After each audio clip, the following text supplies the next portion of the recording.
Welcome to the Deep Dive. We're here to take that pile of sources you've gathered and really distill them down into the essential insights you need. That's the goal. Today, we are plunging into, well, the still slightly mysterious world of an upcoming phone, Right. the Samsung Galaxy A39. Right. We've got a stack of early info, leaked specs, lots of intriguing details that kind of hint at what this phone might actually bring to the table. So what's our mission today? Okay, so our mission really is to cut through all that pre-release buzz, get straight to what matters for you.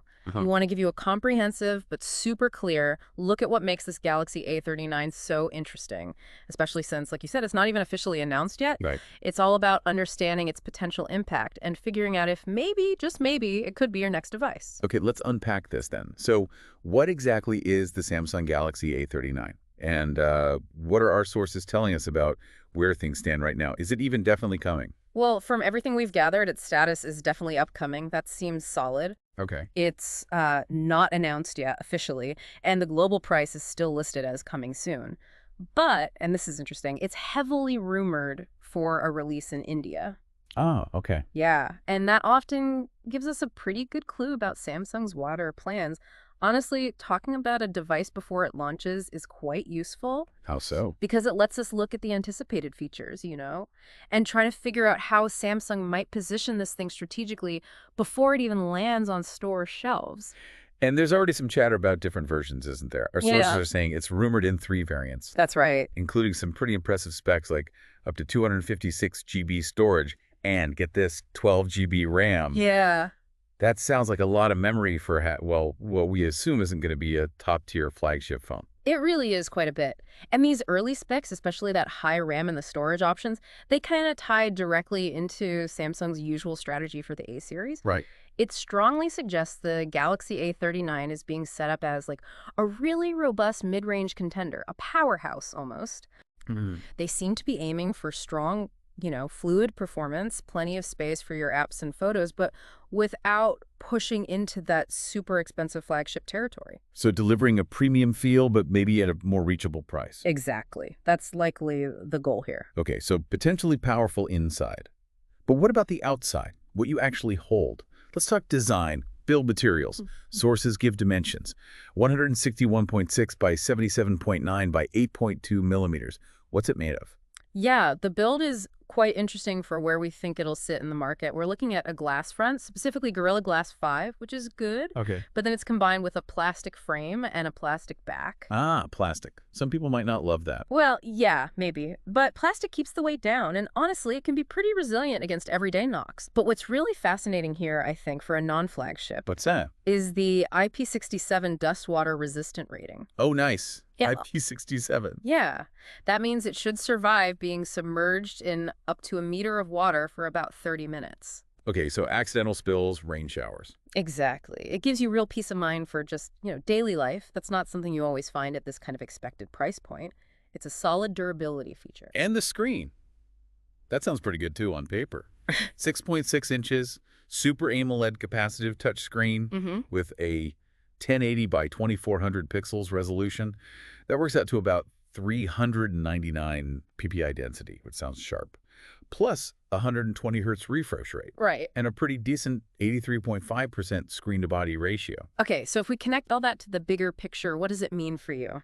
Well, those display specs promise a really excellent visual experience. Right.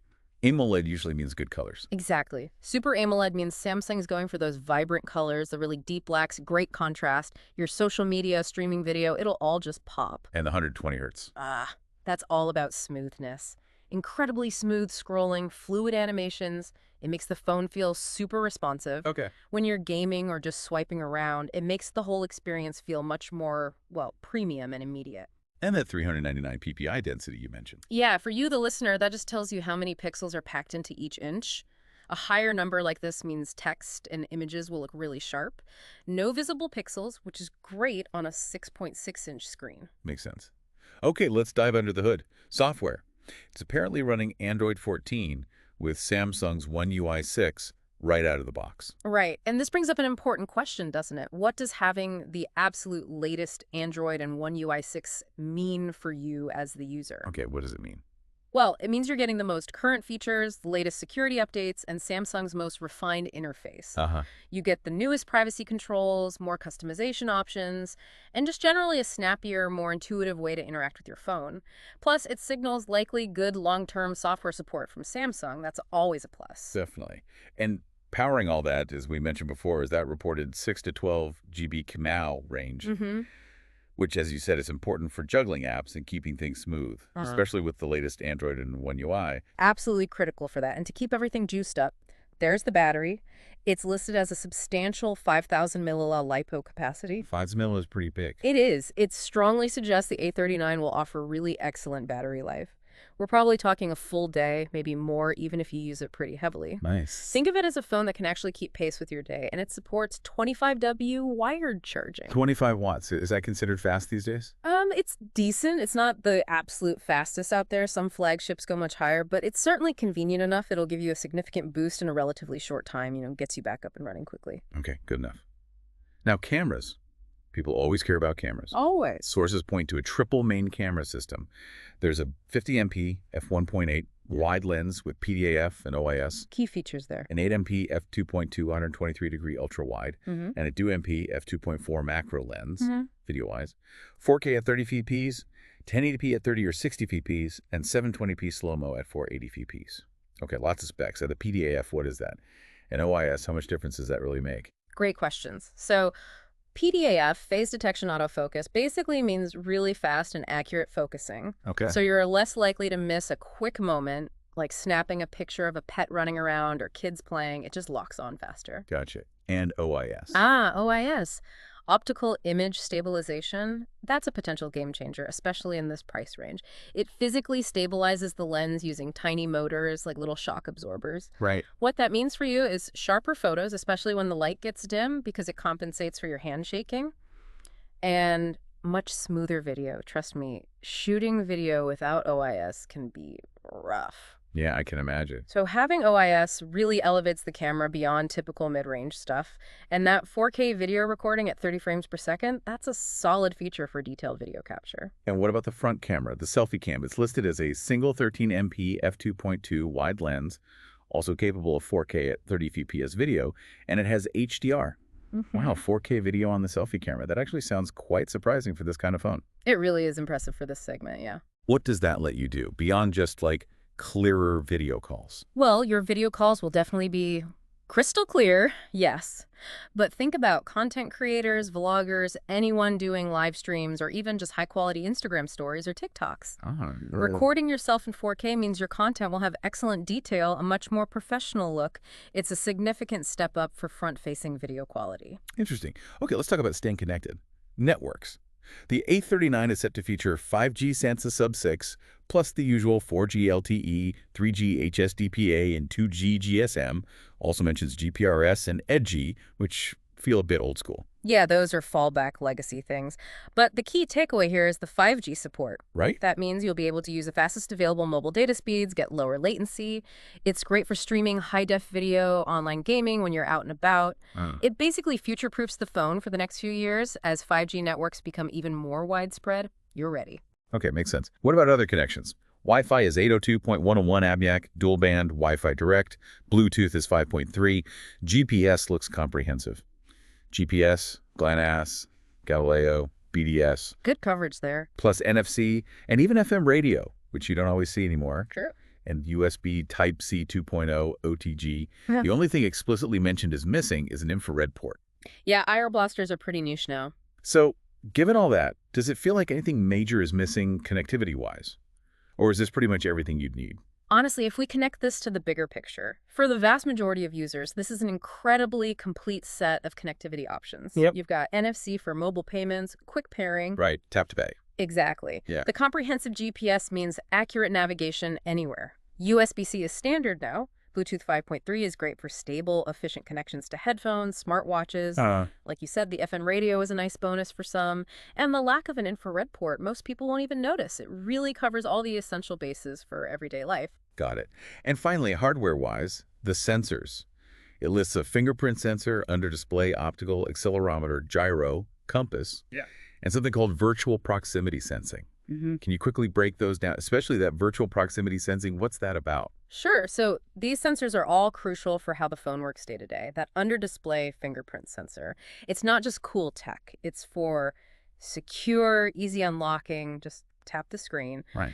The accelerometer, gyro, compass, they enable features in apps. Like the gyro isn't just for tilting in games. It helps with things like augmented reality, making it feel smooth when you move the phone around. Okay. And virtual proximity sensing is actually quite clever. Instead of needing a dedicated hardware sensor near the earpiece, it uses software, often using data from the front camera or maybe the light sensor, to figure out when the phone is near your ear during a call. Ah, to turn the screen off. Exactly, to prevent accidental button presses with your cheek. It's just a more software-driven way to achieve the same result, potentially saving space or cost. Clever. Okay, now let's get to the verdict, at least based on the early expert reviews cited in our source.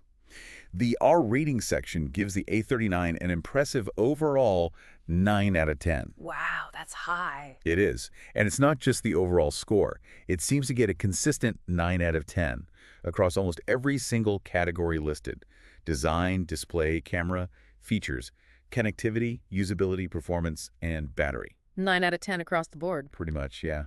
That seems incredibly strong, especially for a phone that hasn't even been announced yet. Is there any area where the sources hint it might just be good instead of excellent, or is it looking like a potential unicorn? That's a really good question. I mean, seeing that level of consistency, 9 out of 10 everywhere, is extremely telling, isn't it? Yeah. It strongly implies that the Galaxy A39 is anticipated to be just a remarkably well-balanced device. Okay. It suggests Samsung isn't just, focusing on one flashy feature. They seem to be aiming for a really strong, well-rounded phone that delivers solid quality and performance across all the key areas. It's pretty rare to see such consistently high projected scores, especially in this mid-range segment.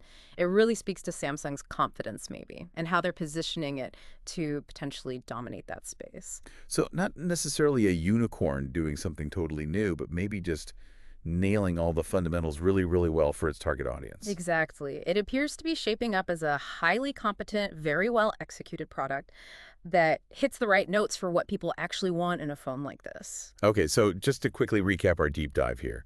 The Samsung Galaxy A39, still technically upcoming, is showing signs of having a robust display. That 120 Hz AMOLED sounds great. A versatile camera system with useful features like OIS, a big $5,000 battery for hopefully great battery life. Right. Comprehensive connectivity, including 5G. And it's all running on the latest Android 14 software. That pretty much sums it up. And those consistent high expert ratings, even at this early stage, they really highlight the potential here. The potential for the Galaxy A39 to offer a genuinely compelling package for a whole lot of people.